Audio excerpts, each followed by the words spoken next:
What's your initial feelings on this? Yeah, I mean, when you get a guy that has, and I'm sure you'll probably touch on this in your pros, head coaching experience, last 6, 7 years over at IU, very familiar opponent. It's always good to add that bolster to your staff. Has a ton of experience over the last years, his whole coaching career.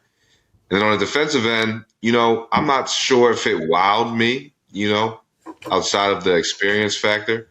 But, he has a track record of, some good recruiting, down in Florida, some roots down there. Touch on that a little bit more, but I think that can be big time for Penn State. And, similar to kind of Coach Kotelnicki, is this will probably be the most talented squad he's ever had at his kind of arsenal. So Yeah. that will be exciting to watch for sure. We'll see kind of how he shakes and moves it. But, when I first saw it, the unofficial news that he was going to land, like I said, it didn't wow me, but I'm excited. And I've also been saying, I'm not too worried about the defense, to be honest. Yeah, I will say this too. I think he had a short stint down at Ole Miss. I think it was 2012, 2015.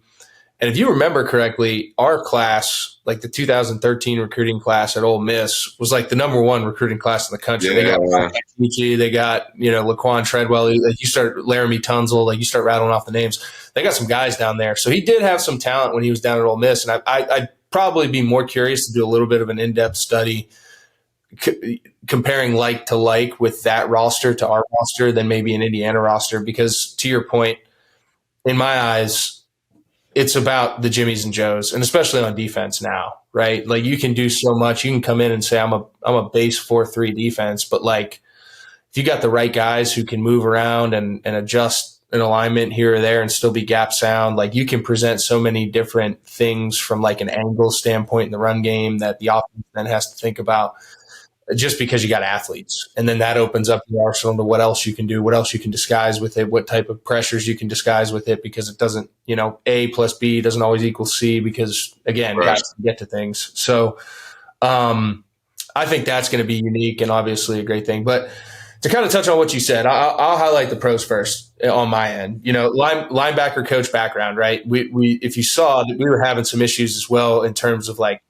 filling all of our spots with the hires that we had, because we had a quarterback vacancy, a linebacker coach vacancy, an offensive coordinator vacancy, and a DC vacancy. And I think we only had like 2 spots or something like that to fill those from your 10 limit or whatever it is. So if he can come in and take over the linebacker vacancy, that alleviates some stress from Coach Franklin and trying to figure out a solution for that hole there.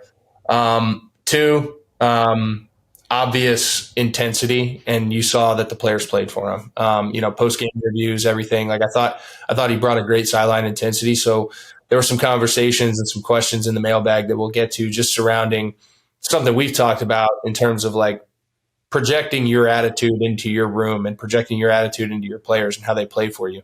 And I don't necessarily think that's going to be an issue. And then, from a philosophy standpoint, he's a base 4-3 guy, nickel and dime packages surrounding that as well. But from a baseline philosophy, I don't think much changes. And again, not that really matters, that is what it is. And then the head coaching experience, like you said, I think the head coaching experience, a guy who's been in your division, who's coached against the big dogs, who's done different things to get down to the wire and or be in games with some of the big dogs. I think that ultimately helps when you start combining the masterminds of how to compete in a really, really tough conference. That's obviously great. But then when you start diving into the numbers, you look at it, he was 18-43 in Big Ten play during his tenure at IU. In the last 3 seasons, I believe he only had 3 Big Ten wins.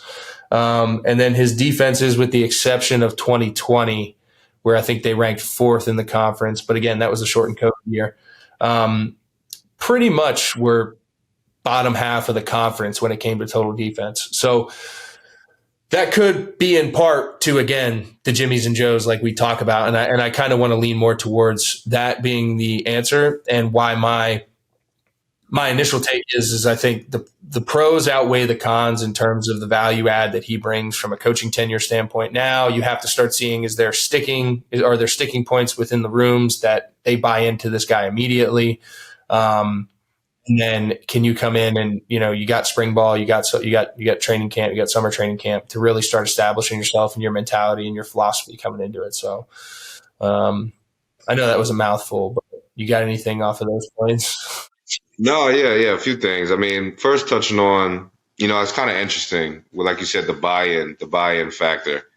And I think it will be easier. He seems like he had a ton of respect leaving IU and all the guys, similar to what we said about Manny when he left. You only see respect when he exits out the building. Obviously, his exit was a little different, as you just rattled off those numbers. Kind of leads to that. But yeah, I'm not sure if we'll see the same buy-in as we saw with Manny Diaz, but it'll be interesting to see how fast he can come in and kind of rally these guys, get back up. You lose a little bit of steam, losing a guy like Manny Diaz. So, and as you said, the numbers weren't too great. I'm not sure if, the team will, or the defense at least, will kind of buy into that. But I hope they do. And I think he'll have a good master plan, as you said, the kind of combining of the minds, going against some of these top guys in the conference.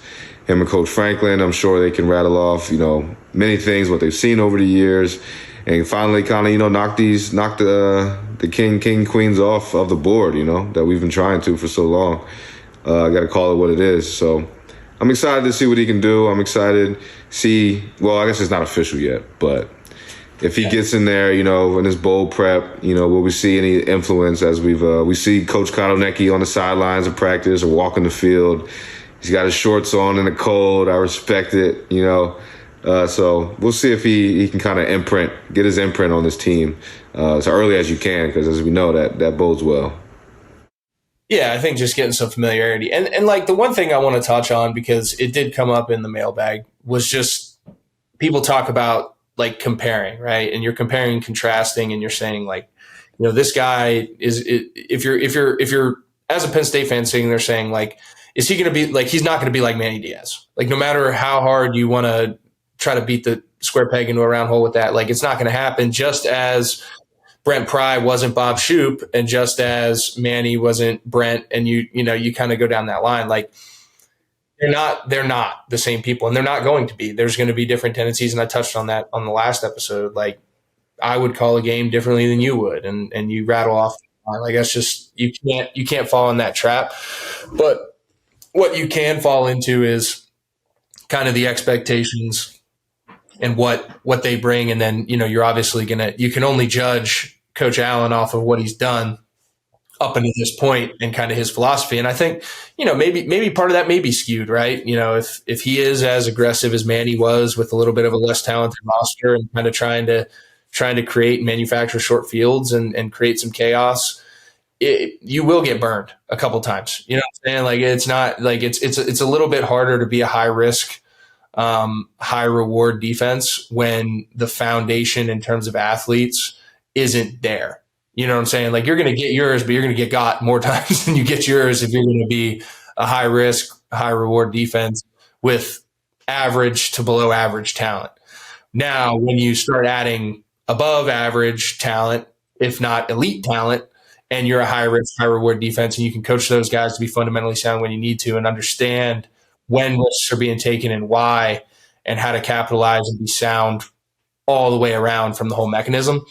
Now you find out how great of a teacher he is, and he's got a great opportunity with some high level chess pieces to be able to kind of mastermind some things that he may or may not have been able to do at other places that he was at. So I think a big part too that gets lost in translation throughout all of this transition, both sides of the ball, is as we look at the players, how fast can they pick it up and gel and this and that, and it also falls on the assistant coaches. The coaches that are retained, defense and offense for both new coordinators. How fast can these guys get the kind of new scheme or new ideology down? And obviously, that's who we're spending most of the time with, in the meeting room. Hey, this was this last year, but we got to lose all of that. Forget everything.